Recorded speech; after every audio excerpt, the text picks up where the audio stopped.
sekalian, kita sudah pun memahami bahawa janji ini merupakan satu benda yang menyebabkan kedudukan kita tinggi pada sisi Allah ataupun hina di sisinya. Dan kadang-kadang manusia pun merendah-rendahkan orang-orang yang tidak memenuhi janjinya. Maka bagaimanakah caranya untuk membantu kita dapat memenuhi janji, para penonton sekalian? Sebenarnya ada beberapa langkah yang menarik dicadangkan oleh Syekh Abdul Rahman Hassan Habban Naka Al-Maidani dalam kitab beliau bertajuk Al-Akhlaq Al-Islamiyah. Akhlak Islam ini sebenarnya akhlak sifat dia muktasab. Muktasab ni maknanya kita boleh groom, kita boleh boost, kita boleh wujudkan dalam diri kita. Kita hendaklah berusaha untuk memperbaiki diri di masa ke semasa. Yang Allah firmankan pada hujung surat Al-Ankabut, "Walladzina jahadu fina lanahdiyannahum subulana wa innallaha lama'al muhsinin."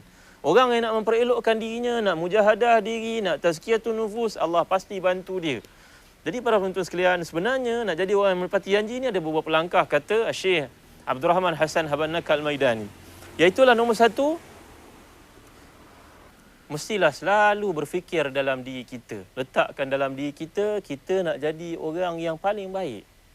Mudah saja perkara ni. Kita selalu muhasabah diri dan kita cek di mana kelemahan diri kita dan di mana kelebihan diri kita, dan kita nak baiki diri kita di masa ke semasa. Kerana sebenarnya sidang penonton yang dirahmati dan dikasihi Allah sekalian, masalah yang dilalui oleh kita pada hari ini, kita tidak ada masa diperuntukkan untuk memeriksa, mengusul periksa, memperbaiki, menilai di mana kelemahan dan juga kekuatan diri kita. Ini perkara yang pertama. Yang kedua, sebelum berkata satu perkara, fikirkan dulu dengan semasak-masaknya. Sebelum melakukan satu perkara, biar kita pastikan dahulu kita mampu melaksanakan ataupun tidak. Kerana Allah berfirman dalam surah As-Saff ayat kedua, ketiga, "Kabura maktan 'indallahi an taqulu ma la taf'alun." Allah sangat murka kalau kamu berkata benda-benda yang kamu janji kamu tidak kotakan. Yang ketiga, para penonton yang dirahmati dan dikasihi Allah sekalian, hendaklah kita sentiasa meneliti sejarah salafus salih, orang-orang yang hebat di kalangan umat Islam ini, supaya kita dapat mencontohi jejak langkah mereka ini. Yang keempat, para penonton yang dirahmati dan dikasihi Allah sekalian, untuk menjadi orang yang kuat imannya, orang yang sentiasa kedudukan di sisi Allah ini, seperti ini diriwayatkan dalam hadis-hadis sahih Muslim, contohnya Al-Hakim, Ibn Hibban, Nabi menganjurkan kita untuk berdoa dengan satu doa. Doa ni mudah aja, para penonton sekalian. Allahumma a'inni ala dzikrika wa syukrika wa husni ibadatik. Ini doa yang diriwayatkan oleh Hakim. Yang kedua, doa yang penting, Allahumma inni as'alukal huda wat tuqa wal afaf wal ghina. Allahumma inni as'alukal huda wat tuqa wal afaf wal ghina. Ya Allah, kupohon kepadamu hidayah. Yang kedua, kupohon kepadamu al-huda wat tuqa, ketakwaan. Maknanya bertakwa itu kita jaga janji kita dalam satu pandangan oleh Mulla Ali Qari. Allahumma inni as'alukal huda wat tuqa wal afaf, dan menyucikan diri kami, dan juga wal ghina, iaitu rasa kaya dan tidak minta-minta kepada orang lain. Mudah-mudahan dua doa yang kita amalkan ni dapat membantu kita menjadi orang yang menjaga janji, dan jaga janji itu besar kedudukan di sisi Allah. Sehingga berjumpa lagi pada segmen yang akan datang, segmen mukadimah pada masa akan datang.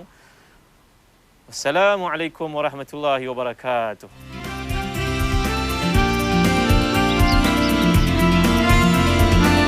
Iaitulah nombor satu, mestilah selalu berfikir dalam diri kita. Letakkan dalam diri kita, kita nak jadi orang yang paling baik. Kita selalu muhasabah diri dan kita cek di mana kelemahan diri kita dan di mana kelebihan diri kita, dan kita nak baiki diri kita di masa ke semasa. Yang kedua, sebelum berkata satu perkara, fikirkan dulu dengan semasak-masaknya. Sebelum melakukan satu perkara, biar kita pastikan dahulu kita mampu melaksanakan ataupun tidak. Allah sangat murka kalau kamu berkata benda-benda yang kamu janji kamu tidak kotakan. Yang ketiga, para penonton yang dirahmati dan dikasihi Allah sekalian, hendaklah kita sentiasa meneliti sejarah salafus salih, orang-orang yang hebat di kalangan umat Islam ini, supaya kita dapat mencontohi jejak langkah mereka ini.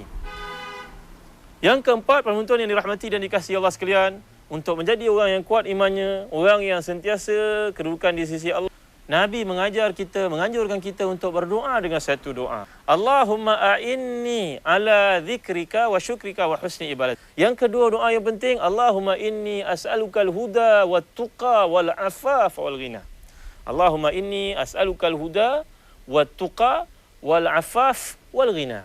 Ya Allah, kupohon kepadamu hidayah. Yang kedua, pohon kepanduan huda wa tuqa, ketakwaan. Maknanya bertakwa itu kita jaga janji kita.